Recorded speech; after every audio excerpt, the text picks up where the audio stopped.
Hello, everyone. I'm Molly O'Mara. I am the Associate Director for External Relations with the Berthium Center for Entrepreneurship here at the University of Massachusetts.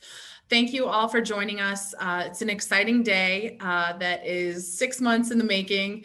In the world that we live in, we've got to pivot at times, and tonight we are celebrating our 2019-20 Innovation Challenge, the final, and combining that with our 2021 kickoff event.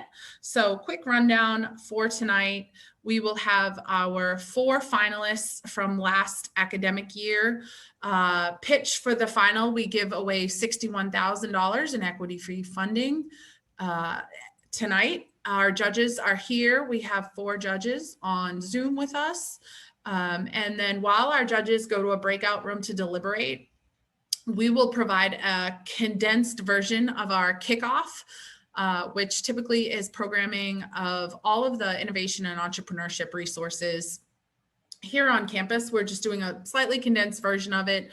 And you will hear from some of the people around campus who work in I&E and who are here to help you, for students, for faculty, staff, for community members.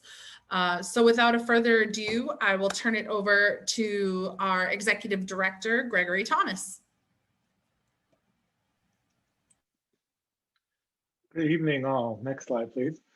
Good evening, all, and welcome to our consolidated Innovation Challenge, the final, and the Innovation Challenge, the kickoff. They are colliding today, like we hope some of you entrepreneurs collide as we work together in this online world in our new environment. We canceled, as Molly said, in the fall, in the spring, and now in the fall, putting both together. We're excited today that we are going to award over $60,000 to split between 4 deserving contestants that fought hard for a position in the final, in the semifinal last year. And doling out that cash, we have 4 special guests with us tonight. And I'll just go down their names quickly. And thank you for joining us tonight, judges, in this online world. Michelle Aquali from Mass Mutual. Michelle, thank you for joining us. We'll give Michelle a round of applause. Michelle is a perennial judge with us, also serves as a mentor and does online coaching with ventures at times. Jason Janoff from Ernst & Young. Jason, welcome. We appreciate you. We also appreciate all of Ernst & Young's support, or E&Y's support, and the participation that we have with you in the Entrepreneur of the Year Award. Thank you, Jason, for all that you do for the Eisenberg School and the University of Massachusetts. And Bud Robinson, startup advisor extraordinaire, as I like to call Bud. Bud's been with us since the very beginning, and we appreciate all his coaching and advice that he provides ventures and the support that he provides for our center. And last but not least, Vivek Soni of Thai Angel, Thai Boston. Welcome, all of you, all 4 of you, UMass alums, and giving back to our ecosystem. We greatly appreciate you. In addition to you, we'd like to just recognize our sponsors, Ernst & Young, the Heiser family, Bud Robinson, again, Kumar Gunapathy, Jeff Glassman, John and Sally Burke, Joe Suimoto, Jerry O'Connor, Valerie Post, and Engel and Volker Boston, and Larry Post, great alum Larry, Post Hospitality in Boston. We thank our judges tonight. We thank our sponsors, but most of all, we thank the 4 ventures that are competing tonight for your hard work. Good luck. Oh, I'm sorry. And now I'm supposed to introduce Carly. Hi, Carly. Carly Fracata is our program manager for the Berthium Center of Entrepreneurship. And Carly's going to kick off the program and guide us this evening. Molly, I see your look. I hope I got that right. Okay, good. Thank you, Gregory. I am thrilled to introduce our 4 ventures this evening. They have been working incredibly hard, and I've been just so privileged to have the opportunity just to learn with them and coach them a little bit as they've been guiding through their entrepreneurial journey. For today, they're going to be doing a 5-minute pitch each with 5-minute Q&A from our fantastic judges who Gregory just introduced as well. But I'm thrilled to kick it off. I want less me talking, more pitching. I'm thrilled to kick it off with first improved insulin delivery. Connor, take it away. Thank you, Carly.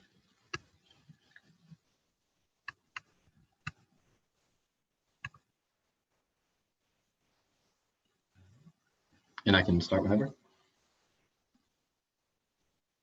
Can you hear me? Yes. Perfect. All right. Well, hi. My venture is Improved Insulin Delivery, or ID, the new and improved way for diabetics to manage their insulin. This is the wrong part of the PowerPoint. Sorry about that. Cool. All right. Now we can start. My venture is Improved Insulin Delivery, or ID, the new and improved way for diabetics to manage their insulin. Diabetics are required to take shots of insulin in order to survive, in many cases 4 or more every day, but taking multiple shots a day is painful and time-consuming. The delivery options available today are insulin pumps, insulin pens, and insulin syringes, but each comes with a host of problems. Insulin pumps are expensive and require users to either have a long tube such as this one, running from an insertion site on their body to a battery-operated pump, or be constantly wearing a large and uncomfortable device right on their skin. These devices are prone to glitches and failures and are not user-friendly to elderly patients.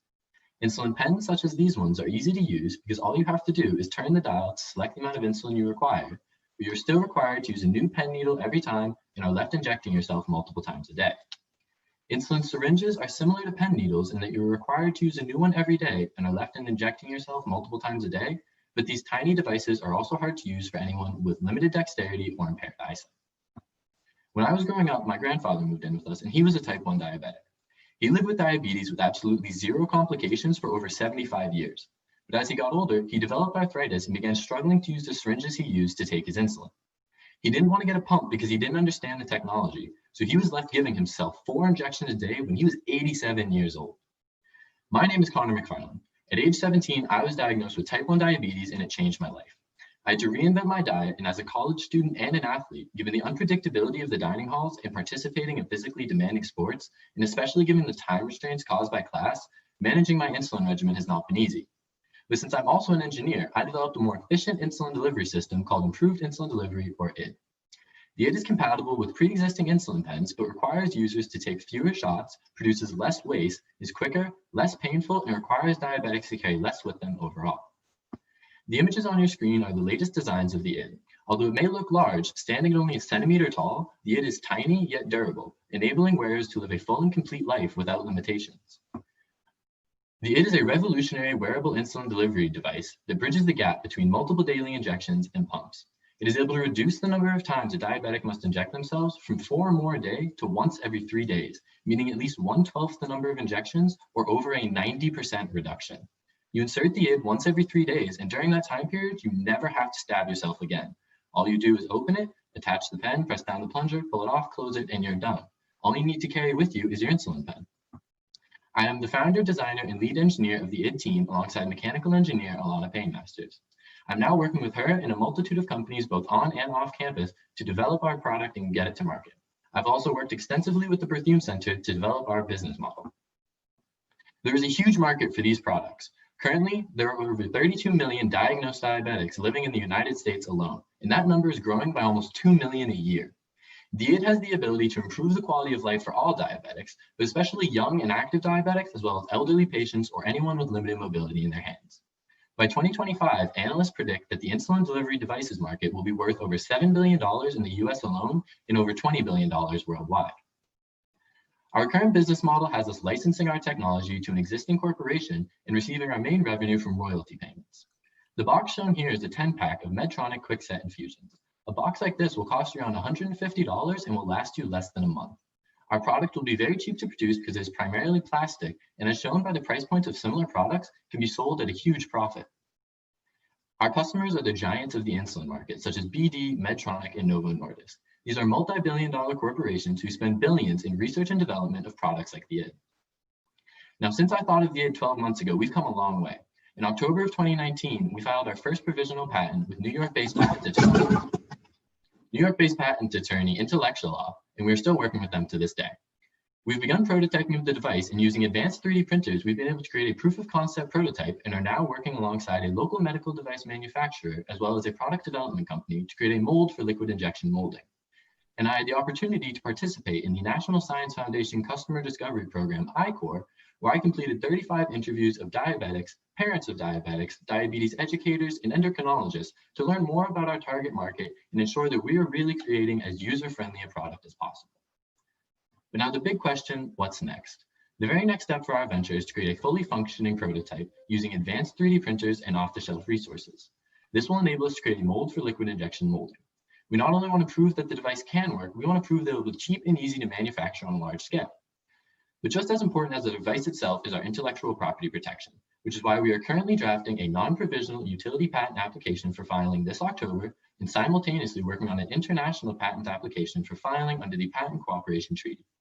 I firmly believe that with funding from this final round, we will be able to run the distance with this venture and improve the quality of life for millions of diabetics around the world. Thank you for listening. Questions? Thank you, Connor. Now we'll move into the 5-minute moderated Q&A.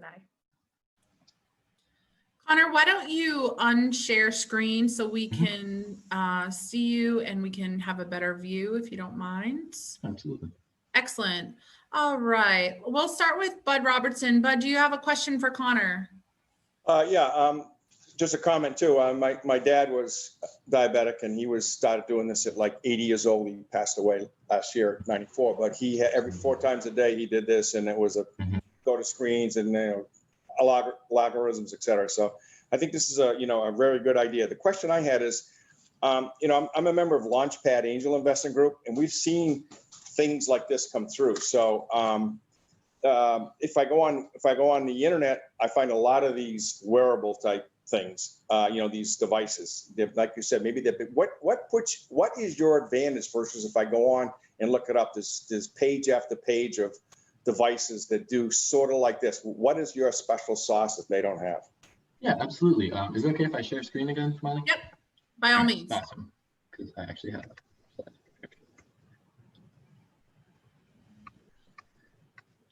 So in comparison to the competition, what you find out there is either tubed pumps, meaning that you have to have one of these large tubes connected to your body running to an external device that you have to carry with you at all times. You can't go in the water, you can't do anything. Or you find what's called patch pumps, but there's only one company that makes patch pumps, and the ID is 11.5 times smaller, because the biggest problem people have with what's called the Omnipod is that it's just too big. You can't live life with something that big hanging off your arm or off your stomach. So that's what really differentiates us, is that not only do we not have any technology, so we're super simple, you're not going to have any glitches or failures, you don't have to use breakable glass vials, no annoying tubes, and it's tiny. You can live life to the fullest. Thank you. Thank you. Vivek Soni, do you have a question for Connor? Yeah, so I'm still trying to imagine how this would work, because I don't know what you have demonstrated and what's the basis for you to know that you would use 1/12 the dose. So there's like a formulation question as to what is being delivered and also the delivery mechanism. So actually. Absolutely. So we're not actually changing anything about the insulin itself. We're changing how the patients take the insulin. So as you can see here in the rotating model, the hole on the top is where you attach the insulin pen. So when I say it reduces the number of injections, it means that you no longer have to attach a new pen needle and stab yourself. You simply attach the pen to this device that stays on your body. So it reduces the number of times that you have to actually inject yourself. So you. So the pen will be always attached to the body for. No, so this is an insulin pen, and it has a bunch of insulin in this tube right here. You turn the dial to select how much you require. And with the ID, all you would have to do is attach it to the ID, press down on the plunger on the top, and the insulin will flow through the ID and into you. Disconnect it, close the ID, and you're done. Normally, what you have to do is attach actually a small needle to the end of this and use it to repeatedly inject yourself. Thanks, Connor. Michelle, do you have a question for Connor? Well, compliments, Connor. I'm glad that you've taken your personal situation and your expertise and your challenging status quo and you're bringing ideas like this to fruition. So I applaud you there. Let's probe a little bit on what you're just now walking us through, because I also had a question. I saw this spinning graphic and my brain still couldn't understand, well, how is it used and how does dosing get impacted? So when you speak about less waste and you speak about fewer shots, so forgive my layman terms, you're basically creating like a port that will allow the insulin to go in, therefore reducing the shots. Now, less waste, I'm not quite sure, other than the pin tops, there's probably not much more that's being reduced, correct? Yeah, but the problem with the pen needles is that you use 4 of them a day because Correct. you can't use the same needle. So Right. 4 of them a day times 7 days a week, all throughout the year, you end up with these massive stacks of things that you can't actually throw out because they're considered sharps. So Well, now that's you have what to carry all of those yeah, with that was you. my next question. It's also some like biohazard waste and some of the complications that individuals have with disposing them is also a benefit here. Yeah, absolutely. You had run up some expenses. You had a slide of expenses, and my brain read you were looking for the 15,000 for the lawyer, the 10,000 for the prototype. Could you show that piece again? I was having the attorney. Okay, so it was the attorney was the 12,000. And then that's different than the patent attorney, your licensing attorney. Got it. I just wanted to make sure I saw that piece. Other than that, I don't have any questions. Thank you. Thanks, Michelle. Jason, do you have a quick question for Connor, please? Yes, I do, and I apologize if it's not quick. But Connor, love the presentation. Have the opportunity to actually work with one of the companies you mentioned, Insulin, which makes the Omnipod. So I'm very familiar with the technology. One of the things that, as you think about the future of insulin and obviously treating diabetics is around the artificial pancreas, right? In terms of how to automate the entire delivery so it's not user interface. How have you thought about your technology, and is there thoughts about the impact on the market and the automation and whether that certainly impacts the market potential for your product? Yeah, absolutely. So I've actually thought a lot about that because, as you said, that is the new development. That's the groundbreaking thing right now. But in my interviews with diabetics, parents of diabetics, and especially diabetes educators, when all of these closed loop systems came out, everyone jumped right on them. But in under a year, an incredible number of people switched off of them because the technology is simply too complicated to use. They have a great ability, but the purpose of what I'm trying to create is to add simplicity and reliability to the lives of diabetics. Thank you, Connor. Thank you, Jason. Yeah, just a quick follow-up. So as I understand the opportunity here, it's really reducing the number of injections, but the patient's going to end up essentially doing the same thing they've always done. They just don't have maybe the impact of having to do the actual injection. They're still going to apply the insulin, determine how much to apply, monitor the blood counts, and determine how, when and how much to apply. It's just not having to physically inject it to themselves. Is that right? Well, yes and no. So not injecting is a big part of it, but especially in talking with endocrinologists, what they told me is that no one part of diabetes care is what makes it difficult. It's everything together. So taking out aspects and making it easier is going to improve the quality of life.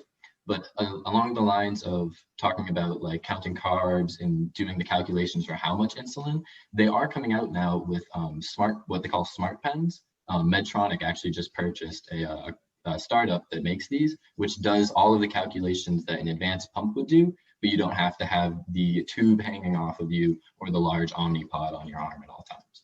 So there are options that are beginning to become prevalent in the market. Thank you. Thank you all. For those of you just joining, welcome. We are in the pitching. You're welcome to have your video on if you choose. If we get to a situation where our bandwidth struggles, we'll ask you to turn your video off. And Carly, back to you.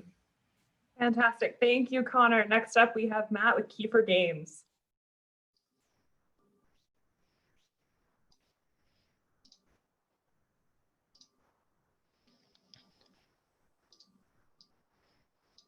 Hello, everyone. Can everyone see?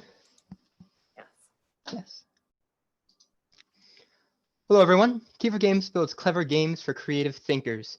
We are a game development studio that currently hosts role-playing games online for youth, and we are on track to publish our first board game, Slidebinder, in the spring. My name is Matt Kiefer, and since January 2019, I've been living and breathing games. I studied game design briefly at Quinnipiac University and on my own through reading, watching videos, and practice. I studied marketing at UMass Eisenberg, and I most recently graduated from the Collegiate Summer Venture Program and won the Investor Shark Tank Prize there. In addition, I won the Grinspoon Entrepreneurship Spirit Award for Slidewinder. Kickoff Games is a studio that's already profitable in solving the problems of parents and players alike through our role-playing games online for youth. This program was developed in the time since the Innovation Challenge, the semifinals, and continues to grow today. So during the time of COVID, while building our online community, we continued iterative testing of board games, Slidewinder, and that's where we need your help. Throughout my studies, game testing, and over 100 customer interviews, I realized that there's 4 main problems that make or break a game for the $9.27 billion market of players. First, they must feel agency, which means they have to feel like their choices matter in a game. Second, players love a drip feed of new content, but they want that base game to be a full experience.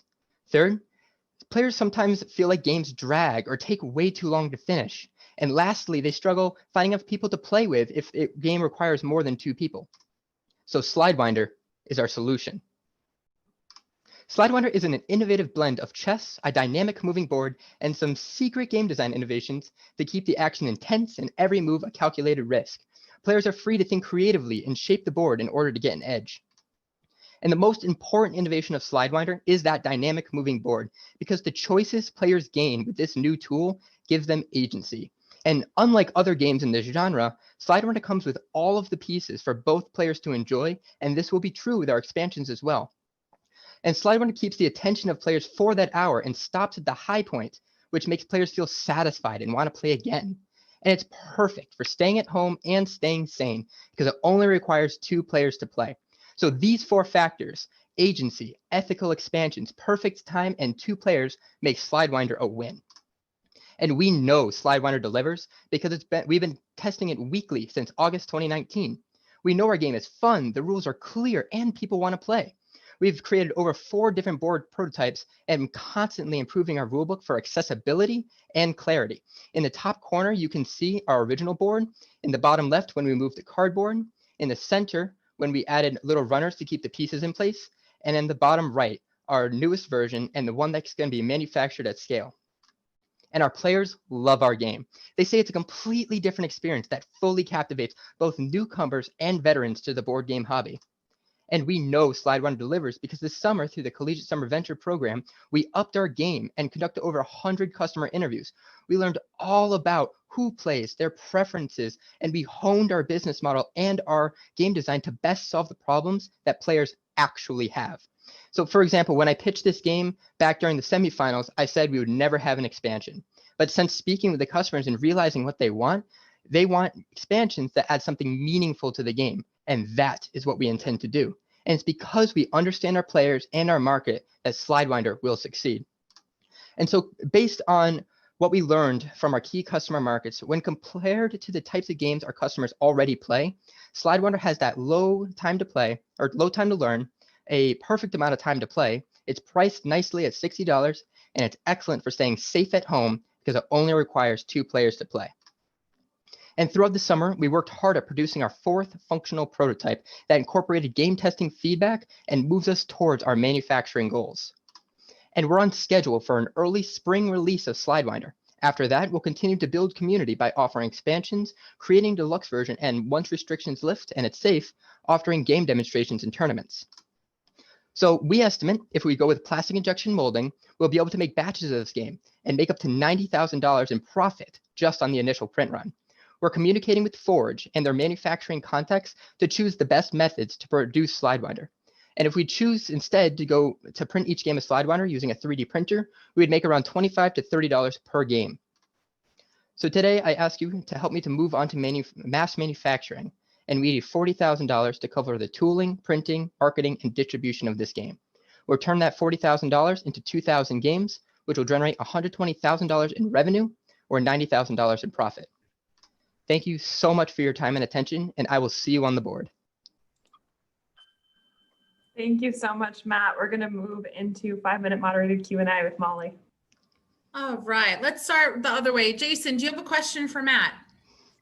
Yes, thanks, Molly. So Matt, have you approached any of the large game, like a Hasbro or some of the larger companies that produce games and thought about licensing versus producing yourself? Yes, I have. And throughout the customer interviews, when I was speaking with the 100 people, the people who are interested in this genre of game do not want something from that large company. They don't want to play that. They want something from an individual studio. So that's what we intend to produce for them.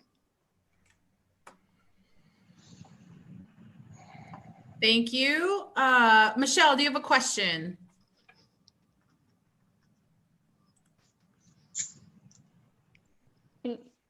Can you guys hear me? Can we look at those financials one more time? Thanks, Molly. So what I don't see is like the breakdown that gets us to that profit. This includes like, okay, there's your breakdown, but I don't see like distribution. I don't see warehousing. I don't see anything in terms of that. So help me understand the cost piece, or if you have a supplemental. So the cost comes from various quotes that we originally got from both Cinetic as well as Cartamundi. And from there, it's a full package deal. They'll warehouse it, they'll manufacture it and distribute it. So that's where that cost comes from. But since we just, and when I say just, like a week ago, got our brand new prototype, we're going to get some new costs for manufacturing, but we know based on our previous models that it will be in this range. Okay. Yeah, I just would like to see the breakdown of the financials. I mean, I trust you. I believe your math. I'm sure that you are adding and subtracting quite well. It just looks like there's some gaps in the total makeup here. And I just want to take a look at that if I could. Of course. Thanks, Michelle. Vivek, do you have a question? So it's around the market. What's the persona of your ideal buyer, and how big is that market? Because So these are people who are both on Kickstarter as well as watching influencers who play board games all the time. They scour Board Game Geek, and they're part of a club, a board game shop, a local board game shop. And our local one is the 131 or Off the Wall Games. We also have Avalon opening up soon, which are these game cafes. So these are the people where they're going to be playing the game and where they're going to find out about us. However, the people who are going to play, we can separate them into the competitive type of player as well as the solver type of player. So if you like Tetris, you'll like this game. If you like Risk or chess, you're a competitor and you'll like this game. So it's based on both the style of game that you prefer as well as where you will be playing this. And lastly, our game is aged 13 up, but that is because of the components. Anyone who can play chess will not only enjoy the game, but can learn it no problem. Thanks, Matt. Bud, with a final question. It seems like to me this, and again, I'm not a board player, so I don't know, but it seems like this is a very small niche market. And the question I had is, how, one, am I right? And how big is it? And two, how do you get mind share in this that's going to grow? I mean, 120,000 is a nice small number, and you can make money, you said, but how do you get to be a big player in this market that says, if you want some investors, how do you get some, multi-million-dollar business out of this thing? I mean, 120, like I said, is nice, but that's not going to get you too big in the world. Well, this won't solve the problems of the world. It won't solve we won't be Hasbro. However, it will solve the problems for the people who play. And additionally, this is a $9.27 billion market, and that's not including the monopolies and the twisters. This is like games that they'll look at and say, this is one of our games. Ticket to Ride, Catan, Keyforge, all of these really niche games. And yes, you are right. This is a niche market. These are the games people want to play. And the big push is for smaller studios like us to make these fantastic games that people can rally around, that people can make friends and build community and enjoy themselves together. So that's really what we're trying to do here, and that's what we're trying to solve. Do I need $1 million? I do not need $1 million to solve this problem. I just need 40,000. Okay. Thanks, Matt. Thank For you. those of you who have just joined us, welcome. We are in the middle of pitching, and I will throw it back to Carly. Fantastic. Thank you, Matt. Thank you, Molly. Next up, we have Back Be Gone with Haley, Hadley, and Brianna. I'm going to turn it over to you girls. Hello.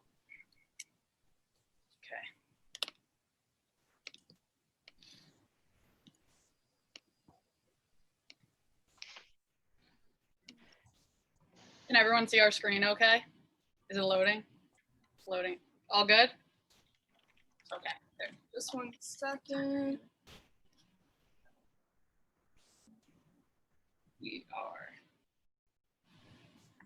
ready to go. Just gonna minimize because they're perfect. All right. Good evening, everyone. My name's Haley Charest, and I'm a co-founder of Back Be Gone. My teammates Hadley and Brianna and I are here to present to you Back Be Gone Wipes, our debut product. Today, we're going to tell you a very important problem in the world, our solution to this problem, why we are the right people for the job, what the current market's looking like, how we're going to bring our product into that market, and how you can help us make this possible.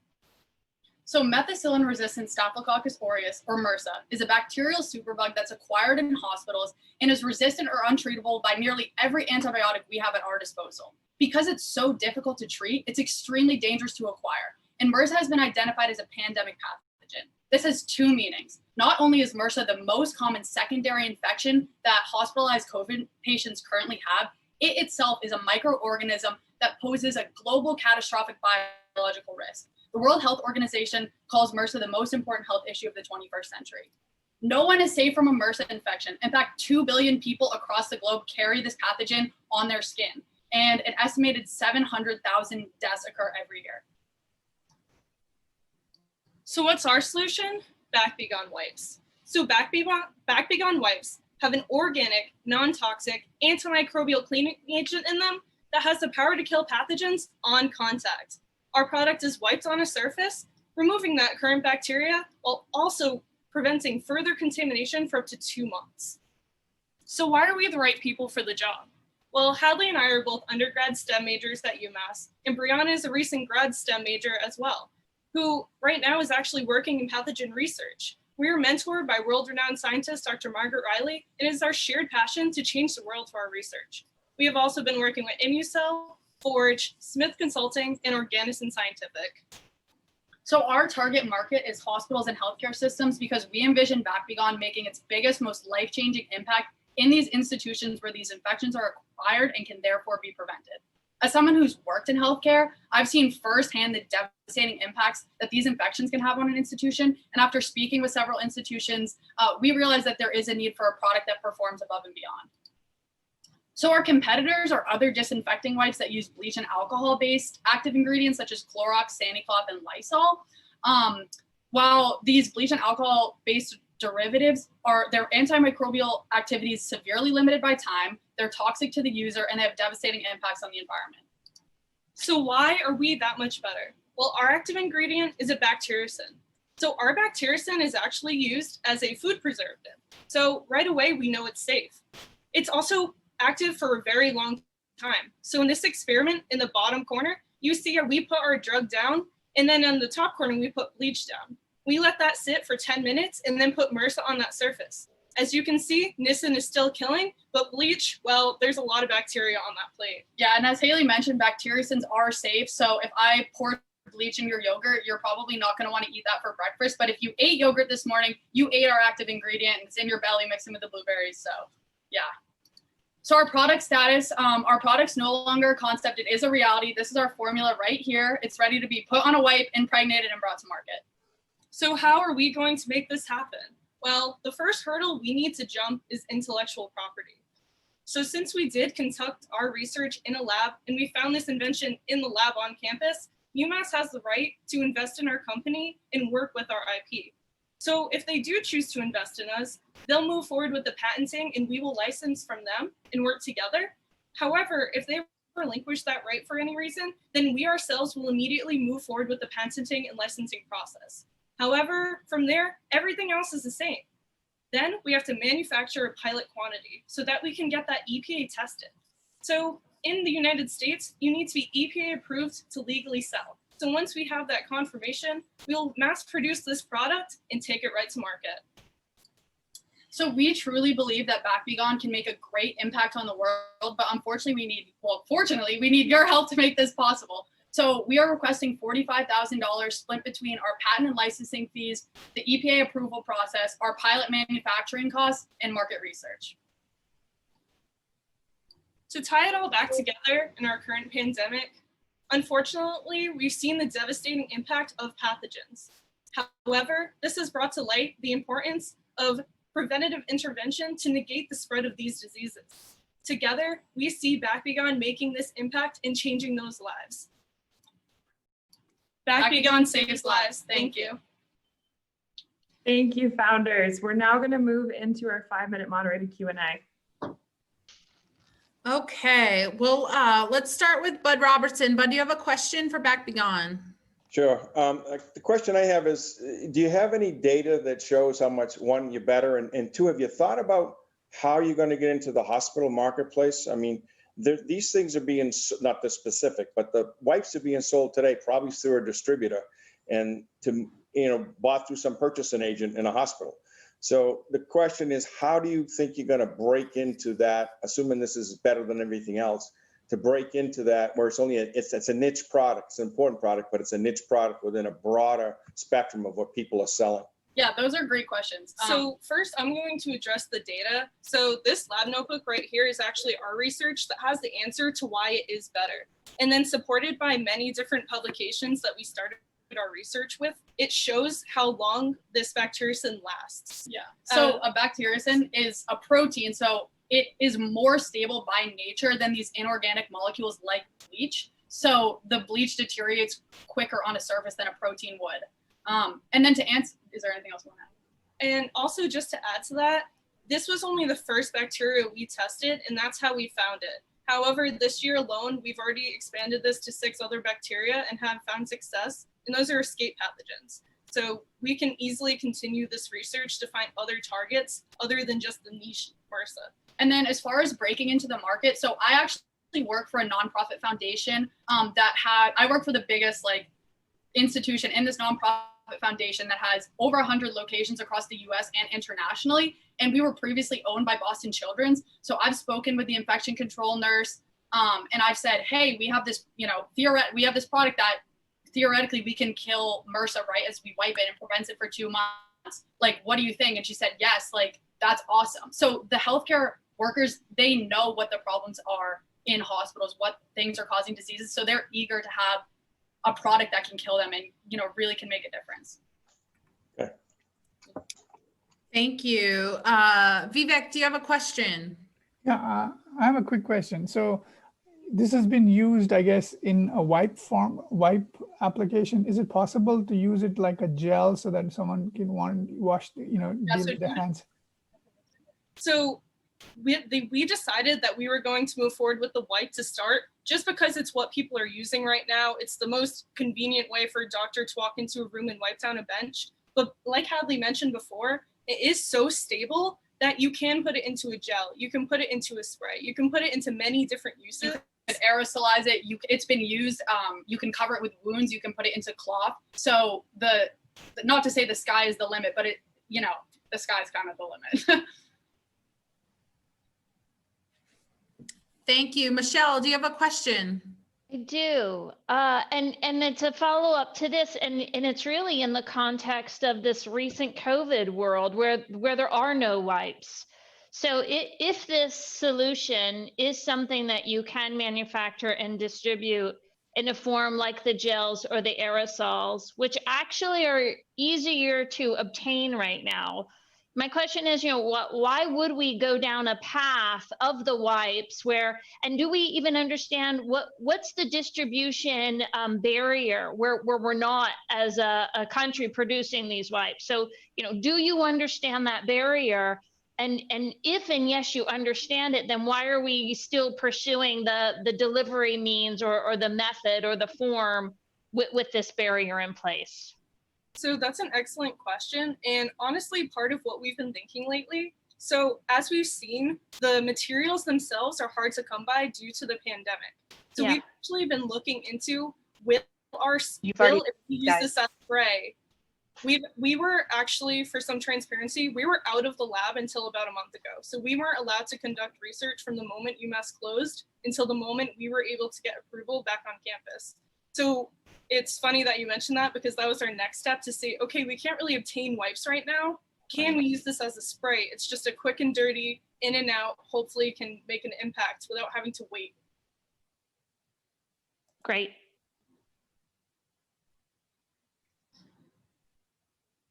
Jason, a final question? Yeah, two questions. One's on the IP protection, just to make sure I understand, how protected this science is in terms of the inability of others to produce similar product or this specific product to serve this need. And then two, maybe along those lines, when you mention it's only for bacteria, I'm assuming it doesn't work for viruses. It's very specific to this particular bacterial infection, and so does that limit the market? Meaning that when bleach or other products are used, it's kind of killing a lot of different things all at the same time, and this is very targeted to just one bacteria. Does that limit the potential market when you talk to hospitals? Yeah, so that's a great question. So actually, as far as bacteriocins go, nisin is a very broad killer, and that's because of the way bacteria are set up and the way that our drug actually works. So the way our drug works is we have a slide for it. But the way it works is it actually pierces a lipid layer in the bacteria. So nisin kills a great scope of bacteria, including gram-negative and gram-positive bacteria. Additionally, it has been hypothesized and theorized. We have never conducted, because we're not a viral lab, we've never conducted the research to prove physically and show you the data that it kills viruses.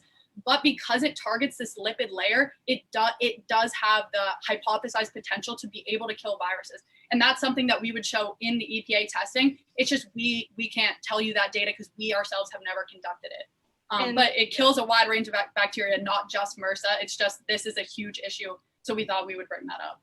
So and then on the IP protection? As far as IP protection goes, the nisin itself cannot be patented because it is naturally synthesized.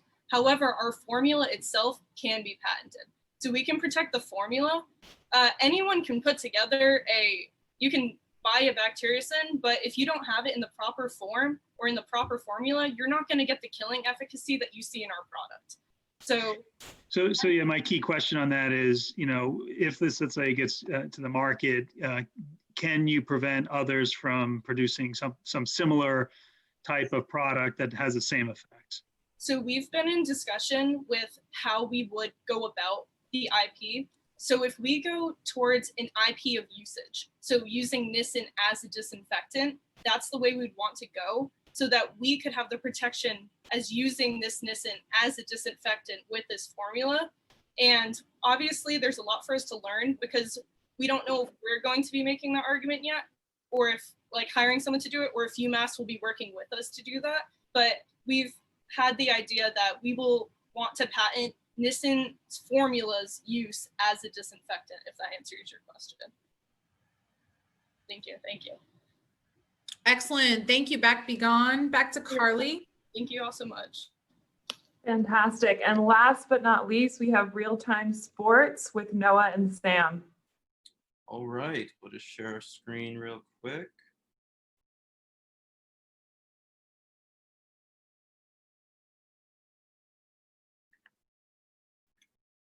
All right, everybody can see that fine?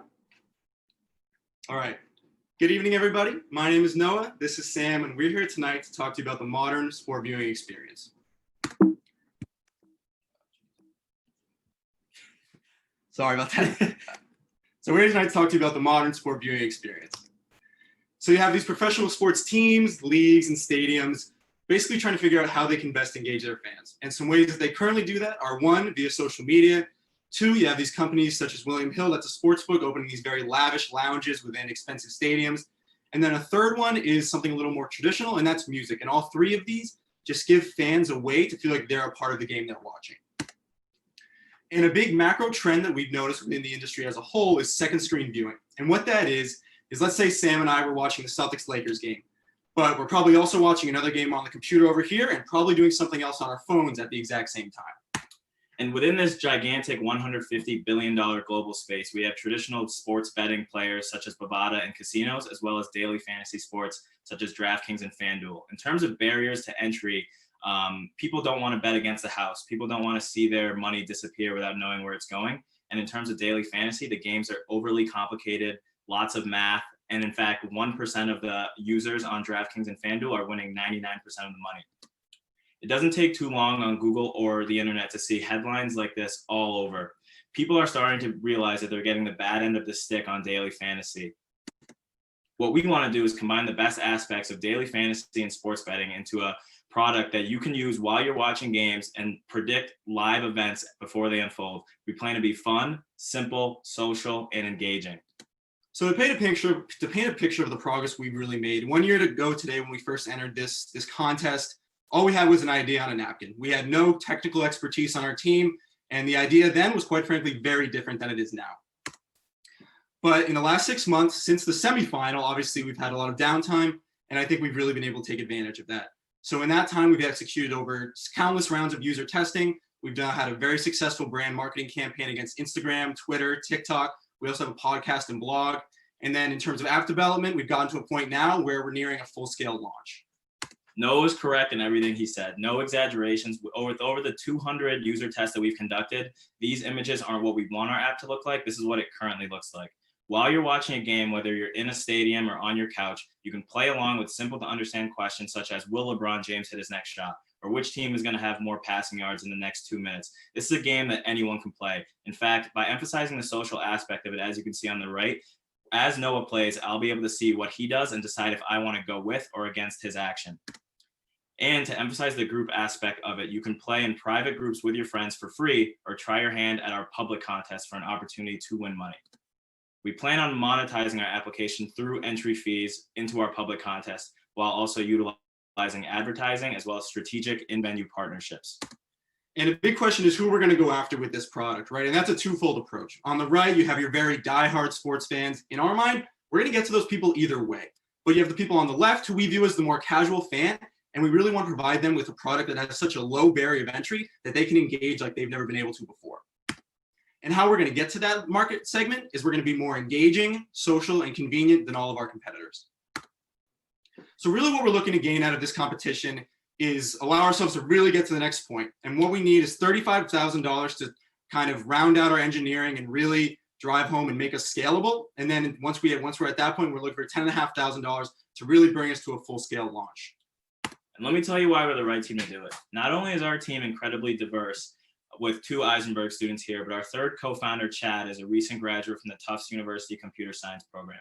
On top of that, over this past year, the 3 of us have gained valuable experience managing teams, both in content and marketing, business operations, and on the engineering side. But perhaps most importantly, we've come this way without spending a single dime. So basically, when fantasy sports first came on the scene, let's call it 10, 15 years ago, it gave casual fans a reason to pay attention to every team in a given league, not just their favorite one. And what real time is going to do, it's going to incentivize those same fans to engage with every moment of every game in a way they've never had to before. And on the right are just a couple testimonials from those rounds of testing we've done that really drive that point home. And to kind of round things out here, that's Queen on the left. And one of their most favorite songs, or one of their most famous songs, is We Will Rock You. And what that song did is it gave fans in a venue a tool to use their bodies to feel like they were a part of the game they were watching. And that's exactly what Real Time is going to do, because we're going to take casual fans and your diehard fans and engage them together in a way that they've never been able to before. Thank you. Fantastic. Thank you, Sam and Noah. Next, we're going to move into the 5-minute moderated Q&A. Okay, I will start with Bud Robertson. Bud, do you have a question for real time? Yeah, this is, it sounds like, you know, different, a smaller version of like DraftKings and those guys who are, you know, into betting. This is more of a, like a one-on-one type sport, it seems to me. I call it like good for, you know, fraternity houses and, you know, pubs and stuff like that, where, you know, you can, you know, the people you're against, and, you know, it's fun to say, who's going to hit the next shot? LeBron, you say no, they say yes, you bet something maybe. So it seems like it's an interesting market. It seems like, again, it's a small market because of the way it's, you know, potentially could be rolled out. It's also, to me, it's going to take a lot more money and talent than 3 people if this thing is going to get bigger than you currently, you know, looking at it. Because I think it is a more smaller type environment that it gets played in, and therefore maybe 3 or 5 people can do it. But, you know, someone's got to keep putting up the questions. Is LeBron going to hit the shot? Someone's going to come in, yes, no. And you got to continue to expand what you can do. So 2 things. One, is it a small market? And 2, do you have the amount of people you need to grow this at all? Yeah, so kind of to answer that question, for one, so for those unfamiliar with daily fantasy sports, essentially you draft a team of individuals who are playing that day, and then based on their performance, you do better. So typically the people who succeed in daily fantasy have done their research as to who's the bench player who no one else is going to pick, who's going to have a surprise, really good performance. So in terms of appealing to casuals in our market, those daily fantasy sports have yet to really tap into those markets. DraftKings audience consists of 97 white male, but that doesn't really reflect the watching sports audience. In fact, regular fantasy has close to 40% women. So really our fans are anyone who's ever watched a game, people who go to these events, but maybe they don't feel as involved in the sport as their friends might be. Maybe their friends are talking about sports and they don't really get it. So our questions allow that easy barrier of entry. But in terms of the question generating, that's actually a really good point, because in terms of our technology, one of the more exciting things that we're working on is a question generator. It's an algorithm. So it's not just, I mean, in terms of testing, we were writing down questions. We do have our whole list of questions, but we're moving towards a point now where these questions are automatically generated based on who's playing, the context, what just happened, and our system will pump out questions as well as answers automatically. Yeah, thanks. Yep. Thank you. Vivek, do you have a question? Yeah, no, I like the presentation. I like the social angle. So the question is, you know, how do you protect your idea, and what's the barrier for entry here? Yeah, so in terms of protecting our idea, we look at our competitors right now, and they're focused, now is obviously a different time because of the way sports are kind of going on, but they're right now really focused on the increasing market of sports betting. Whereas DraftKings and FanDuel, originally they had a game, they've since transitioned to sports betting. And even a new player has entered the field, Barstool, that they've only been around for 2 weeks and they're already the #1 sports book or whatever. So this is just simply a different way to engage. And in terms of barriers to entry, our application is complete. It's finished. We have people ready to play, and we've ran tests immediately. In terms of barriers that have prevented people from playing like this before, no one wants to go to a casino and lose their money to some imaginary guy. No one understands, not everyone understands spreads and money lines and all these other figures, but it is really easy to guess what's going to happen, whether or not you know the sport. Our mothers could play this game. Our fathers barely watch sports. They could play this game. My little brother could play this game. No. To Bud's point, I mean, if you really need to get scale, you need to move fast. And that would need a lot of money, right? Because otherwise you're basically saying there's no other, I mean, others could also do this. So for you to get mind share, you need to move really fast. Of course. Thank you. And Michelle Aquale, do you have a question?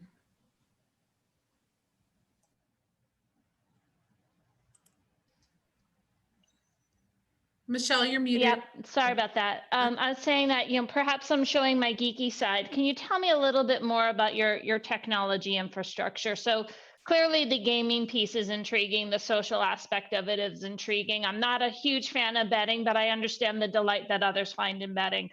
But I'm thinking about like cybersecurity. I'm thinking about some of like the money exchange and the currency exchange. You know, tell me more about that. Like what's on the back end of this, and how are you guaranteeing that there's privacy and that there's account protection and all the like?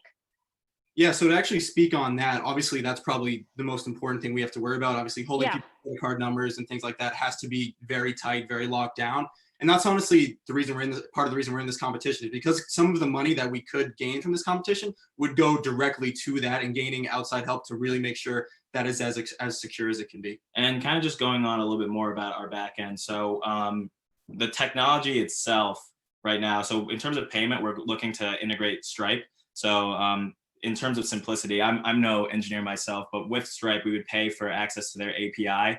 And then the code that would need to be written would be like, what happens when someone's card declines? What happens if, someone doesn't have money? What happens if they want to add a card or remove their card? So the technology side is a little bit easier on our end.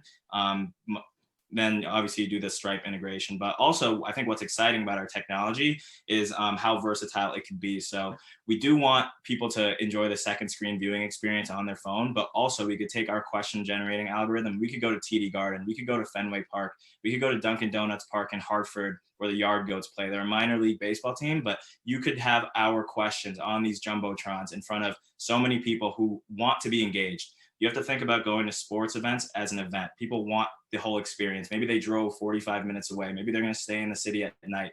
You could have our questions on these screens in front of everyone, where they can now, the stadium could give away hot dog or free tickets depending on who answers the next 3 questions right. So I do think the technology piece is exciting. When we first came up with this, we thought it was like, a fancy way to go about sports betting, but I think the technology piece is actually the most exciting bit about it.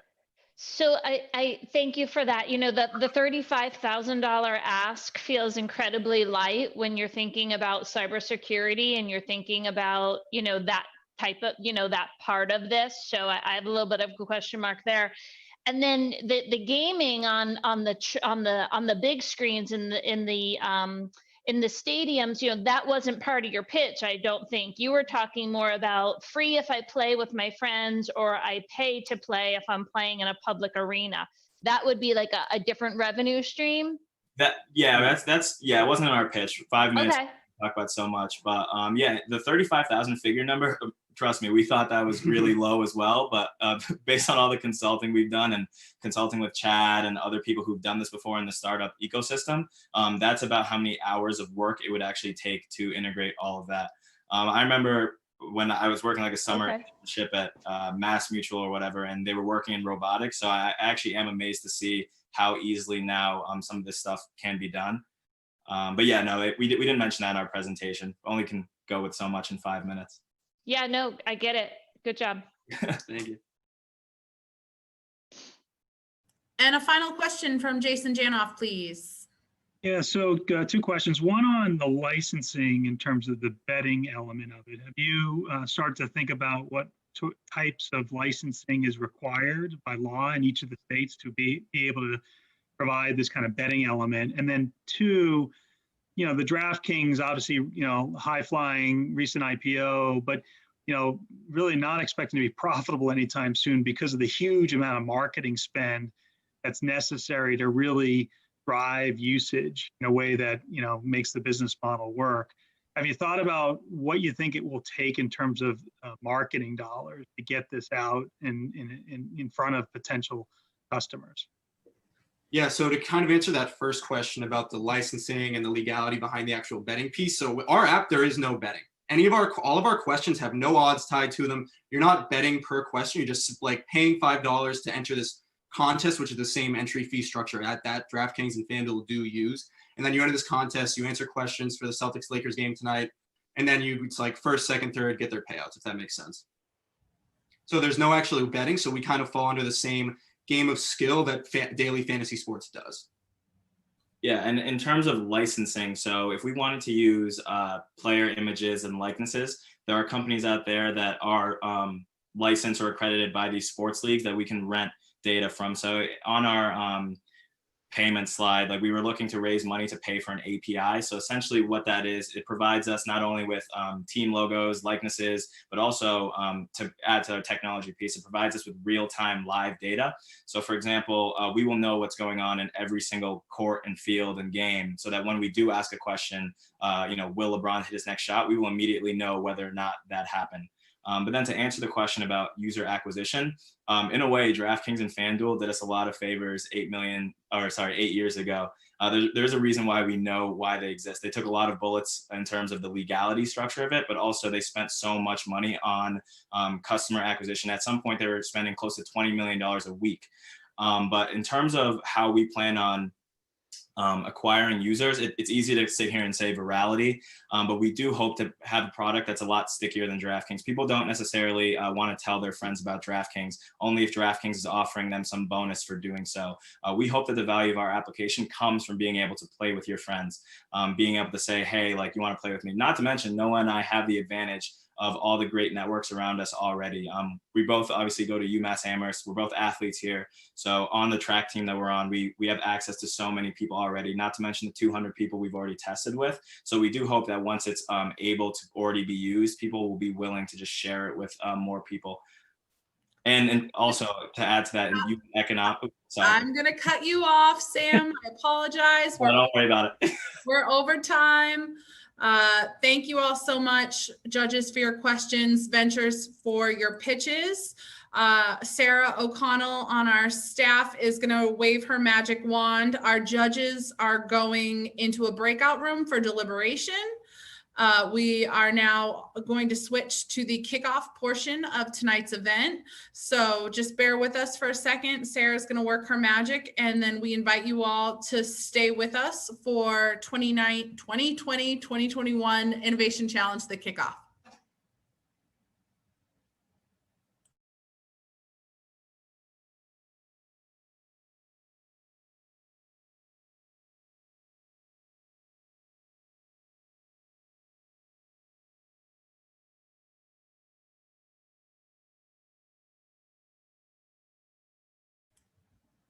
Again, stay with us. Our programming is not finished. Our judges are going to deliberate in a breakout room. We're making that technology happen. Stay with us, and we will shift to the second portion of our programming this evening. Just letting technology do its thing.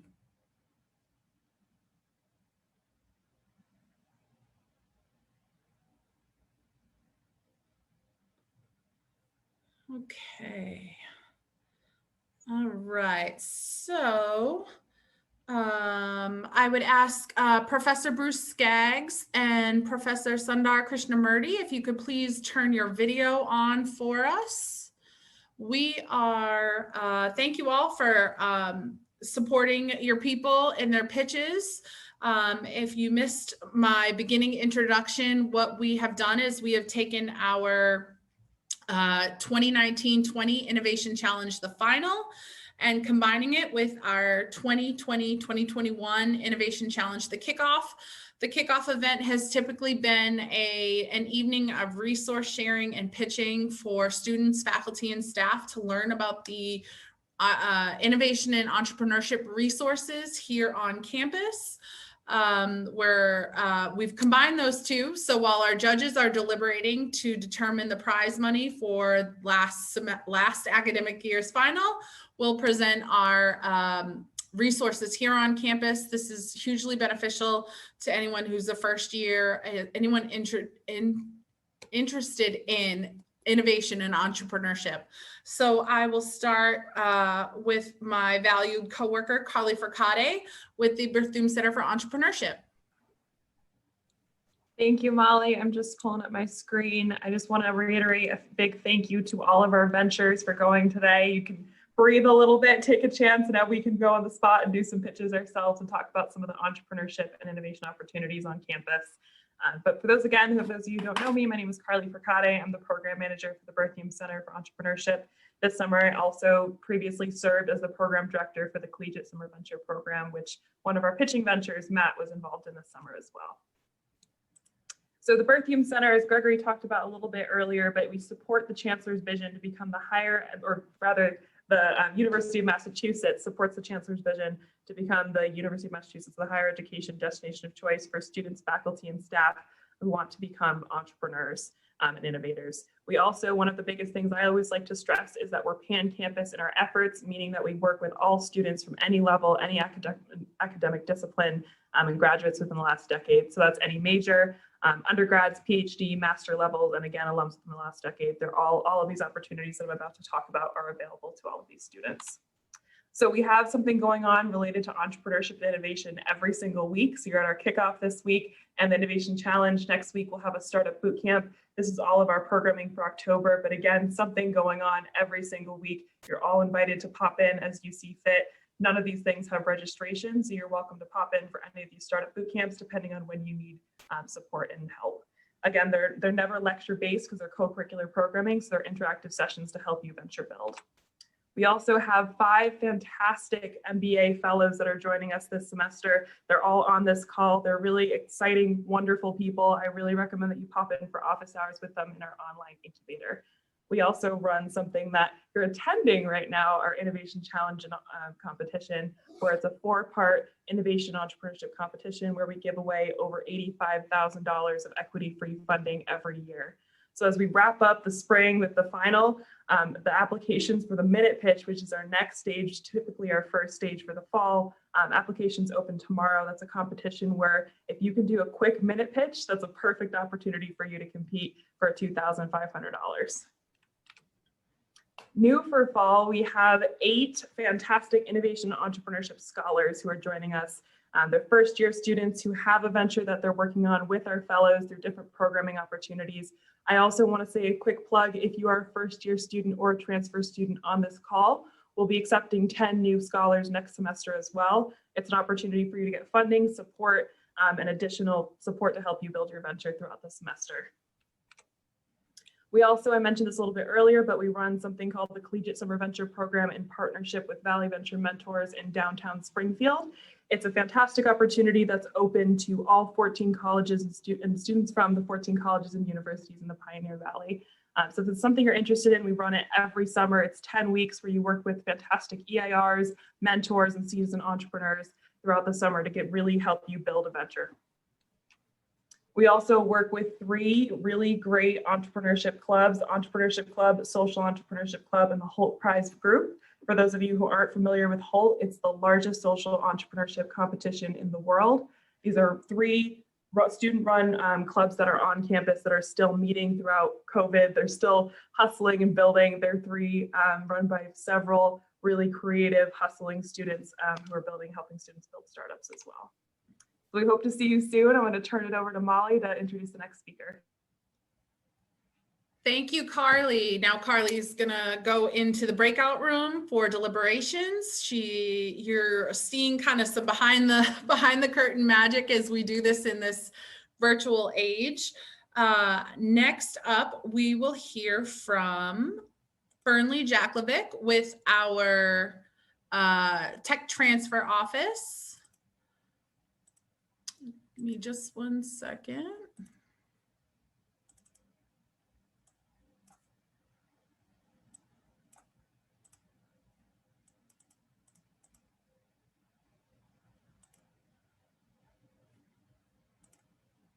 Hi everyone, my name is Fernley Jaklovic and I am the Interim Director of the Technology Transfer Office here on campus. Just double checking, everyone hear that? Can someone drop me a thumbs up? Excellent, thank you. We are also known as the TTO for short. And we are an office within research and engagement. And there are 5 of us in the office. And we're designated with managing inventions that are made using university resources. So what that means is that we can file patent applications on those inventions and then license those inventions to companies, both large and small. And our mission really is to facilitate commercialization of inventions that are made with university resources so that those inventions can become new products and services that will benefit society. So why should you think about intellectual property?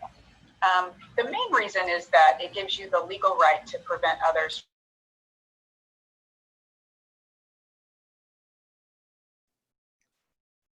have an intellectual property position, and it might also help you attract investors. because they're often looking to make sure that you have a proprietary position. And then finally, going through the intellectual property process allows you to familiarize yourself with your competitor's IP assets, which may be helpful later on in helping you avoid an infringement lawsuit. So we want to be a resource for you. So if you have any questions about inventions, patents, licensing, copyrights, intellectual property strategy, anything like that, please do reach out to us. We are all working remotely right now, so the best way to reach us is through email. You can email tto@umass.edu and we'll get back to you. Because we'd love to hear from you and talk with you about your intellectual property needs and answer your intellectual property questions. And I also wanted to mention that we are holding office hours every other Tuesday from 1 to 4, and the next one is scheduled for October 6th. So good luck tonight. Thank you. Awesome. Thank you, Burnley. Our next. All right. We have two of our fantastically helpful ecosystem staff members within the UMass libraries. And I will be presenting on behalf of Allison and Paulina tonight. Allison Messier is our business and entrepreneurship services librarian. She is fantastically helpful when it comes to some of these remote resources, digital materials. She is also embedded right here in our School of Management, now virtually, but she does office hours. She's a great resource to have if you're trying to find something as it relates to business and entrepreneurship. And she sends her regards. She loves these Innovation Challenge events. They're definitely some of her favorites. So Allison's contact info is here. And I'll reiterate, my email address will be at the very end of the slides. So if you miss some of this contact info, feel free to shoot me a note. I'd be happy to put you in touch with these people. And next, we have Paulina Borrego. Paulina is our Patent and Trademark Resource Center librarian. She is fantastically helpful in the world of patents. She has unbelievable science knowledge as a former high school, I believe, chemistry teacher. And she is in non-COVID times typically housed in the engineering library, but she is available virtually to assist if you're in the space where you're looking at patents and trademarks and what that may look like for you. So presenting on their behalf this evening, and I will stop share. Next up on our in our Innovation Challenge, the Kickoff. If you're just joining us, welcome, thank you. And we are talking through our innovation and entrepreneurship resources here on UMass campus. And I will throw it to Professor Bruce Skaggs, who will speak to our entrepreneurship curriculum and is chair of the management department in Eisenberg. Thanks, Molly. Yes, my name is Bruce Skaggs. I hold the Flavin Chair in Entrepreneurial Studies. I'm the academic coordinator for the Berthiaume Center, and I'm also the chair of the Department of Management. And the Department of Management can certainly be a resource for you as you're looking to start a new venture. So we offer a suite of courses, everything from examining the viability of the new venture to its financing, to growing the new venture. We have a course on corporate entrepreneurship that Gregory Thomas teaches. We have a course on social entrepreneurship that is taught by Bogdan Prokopovich. And so there are a number of faculty that also do work in the innovation and entrepreneurship space. I'm one of them. And Gregory, obviously, Charlie Johnson, Tom Moliterno. These are all people who can be resources for you as you start your venture. Best of luck. Thank you. Thank you, Bruce. Appreciate it as always. And our final speaker of the kickoff portion is the Eisenberg Chair from the College of Engineering, Professor Krishnamurti, who also will speak to the innovation and entrepreneurship opportunities within the makerspaces here on campus. Oh, thank you. And it's a pleasure to talk to you all. I'm here to kind of speak a little bit about opportunities for using prototyping, checking your ideas, innovation. And I am Sundar Krishnamurti. I am the department head for mechanical industrial engineering. I also wear the head of the distinguished professor in engineering. Let me just talk a little bit about what you should view in terms of innovation. It's a cycle, and one way of looking at it, again, putting on my engineering cap, is it's a design thinking.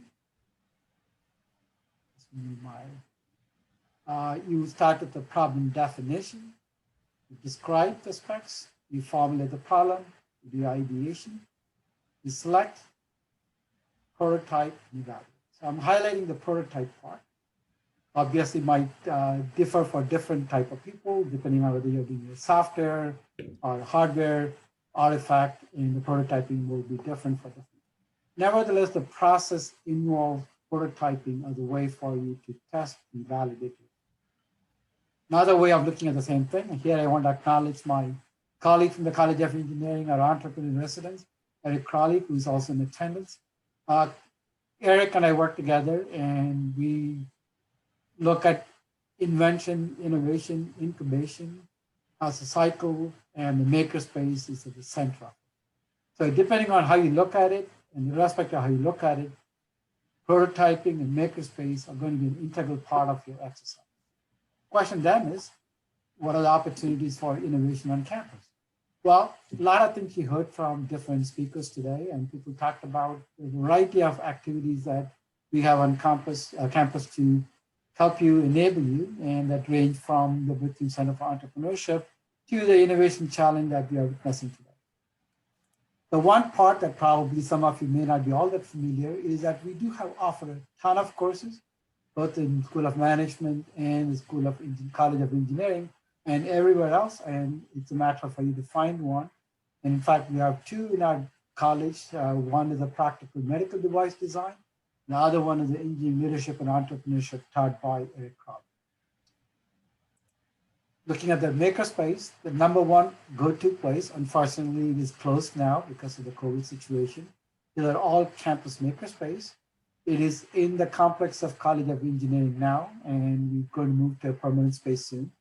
But they do work across disciplines, and they work with students, staff, faculty, and it's an open to everyone who's a card-carrying member on campus. And the figures here shows you the variety of things they do, and the opportunity for you to do your prototyping in a variety of ways, be it woodworking, machining, electronics. I made one or two speakers talk about 3D printing. I'll come to that in a minute. Laser cutting, sewing, and much, much more. But you're not limited to this all campus makerspace. There are also other opportunities on campus. Here I'm going to highlight two signature programs that we have in the College of Engineering. The first one is on the right, that is the ECE M5. It is one of the strongest programs on campus for anything to do with circuits, anything to do with electronic packaging, electronic putting together. And they have a very active group of students, and I'm sure they will welcome an opportunity to work with you to help you realize your prototype. The second one is the one housed in my department, which is mechanical industrial engineering, referred to as the innovation shop. We work across different groups of people. We have student clubs that are engaged in super mileage vehicle, or student clubs that are engaged in building prototypes for their classwork, or students just work in our lathe and machine shop just to make things happen. And we also help students put things together. So, like I said at the beginning of the slide, sky is the limit. If any of you are looking for opportunities to work with some makerspace on campus, now you know who to reach out to. Good luck to all of you, and look forward to working with some of you down there. Thank you. Thank you, Professor Krishnamurti. We appreciate it. All of our ecosystem partners that you heard from tonight are devoted lovingly to the Berthium Center and our efforts. Many of them are mentors. They serve as judges and panelists for a lot of the events we do. So thank you very much. That was just a taste of what UMass has to offer. And many, many, many of those resources have gone virtually, given the world we live in right now. I am getting updates from Carly in the breakout room where our judges are. They are determining the prizes. The timing didn't work out perfectly, but pretty close. So if we'd like to take a 5-minute break, we can gather back. Let's gather back at 6:30. Feel free to stay in the Zoom, turn your video off, whatever you'd like. We'll plan on some awards, hopefully by 6:30. Thank you. And then I will share screen, and then I will throw it over to Gregory Thomas, our executive director, who will MC our awards.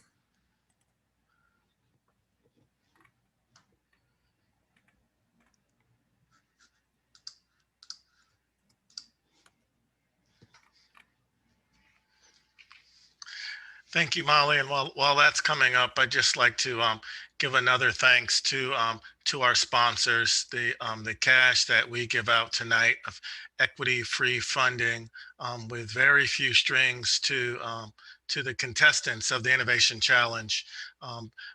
It comes from philanthropic support from UMass alum and ecosystem members who care about you advancing your venture, who care about the University of Massachusetts, and who care in general about innovation and entrepreneurship.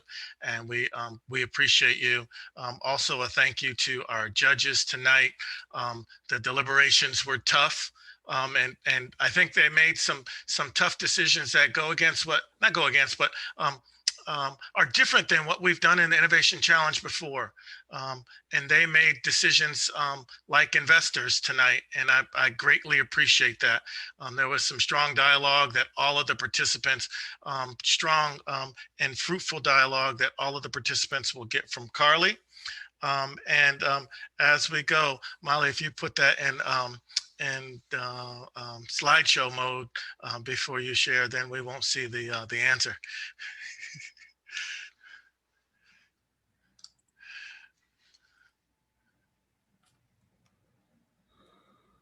Got it? Not yet. Almost there. Okay. We're close. And we can do it low tech if you want to, but I'll just wait for your direction on that. Just as means of summary, as I'm stalling. Oh, here we go. We are giving away tonight $61,000. We're giving away tonight $61,000, which the judges decided how to split. In addition to that, the ventures who made it to the final from the semifinal, all of those ventures get $1,000 just for showing up tonight and being great. And so Noah and Sam will get $1,000, Matt will get $1,000, Connor and Haley and Adley and their other team member. Unmute and tell me your other team member's name who's not here tonight. I'm right here, Brianna. Oh, there you are. Hi, Brianna. Brianna's social distancing. Excellent. I love it. Okay, and so the drum roll of the awards tonight, and Molly, we go from first to last, correct? Last runner up to first. Runner up to first. And the decision we made tonight is to invest in the two ventures that we feel like can take the money and have the most impact and move their ventures forward versus spreading it amongst the four. And the runner up for that is Connor with IID. Connor is going to get $20,000. Connor, there was some significant discussion on your work and intellectual property protection and being able to scale, but also getting your prototype out there. And so we'll be excited to see you getting your prototype developed and using this cash, hopefully, to develop your prototype. Congratulations, Connor. Keep chugging. And next, the drum roll for the top venture today that we think that the judges felt like would be able to advance the fastest. The winner tonight is Back Be Gone. Back Be Gone, we're going to give $41,000 to advance this, what we feel like is a impactful invention with patent protection and the like, and the University of Massachusetts at your back, and your faculty member is overjoyed right now. Professor Riley, Dr. Riley, thank you for joining us tonight. So Back Be Gone, congratulations to the four of you on here. Connor, congratulations. And we just like to say, Noah and Matt, this is no slight to your ventures. This is it was a deep field, and these folks are the judges felt like just right on the edge, and giving them close to what they want can get them closer. We understand that you guys have put good work in, and we appreciate you. The other thing is that you didn't win cash tonight, and that means you're still eligible to compete. So please keep coming. We're here for you, and we're going to continue to help you advance your ventures. Thumbs up to you all. Greg, I'm going to interrupt real quick. I would love for everyone to unmute themselves. I'd love to record an awesome yeehaw, woohoo, clap, applause. Everyone, please, at this point, unmute.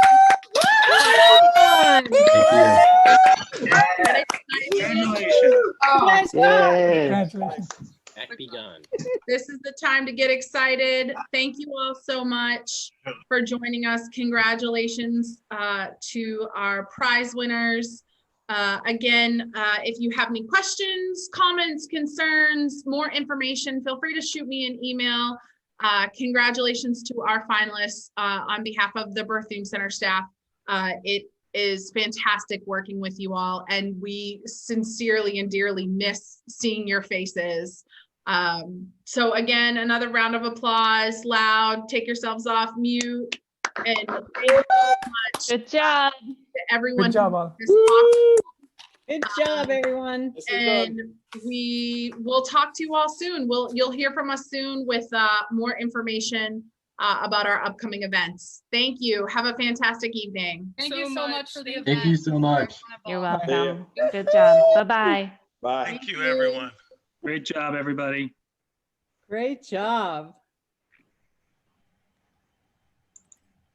Look at her jumping up and down. So cute. Thank you all.